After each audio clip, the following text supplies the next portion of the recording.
quer te assolar e achas até que vais fracassar, se encontras cansado, sem forças pra prosseguir, pensando que o mestre no seu barco não está. A Bíblia nos ensina a perseverar. O mestre nos deixou essa lição. Confia no Senhor e creia que a vitória está em suas mãos.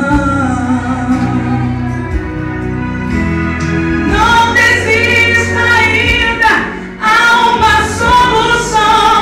Não pare no caminho, não perca a esperança.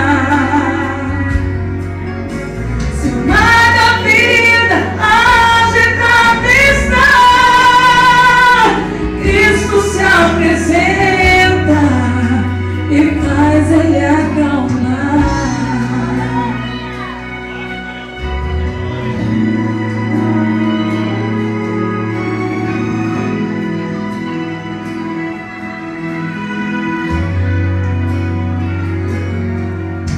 Problemas se nós temos nessa vida aqui, nem sempre as coisas acontecem como a gente quer. O inimigo luta sem cessar, querendo tua coroa de glória tirar. É só mais um pouquinho e Jesus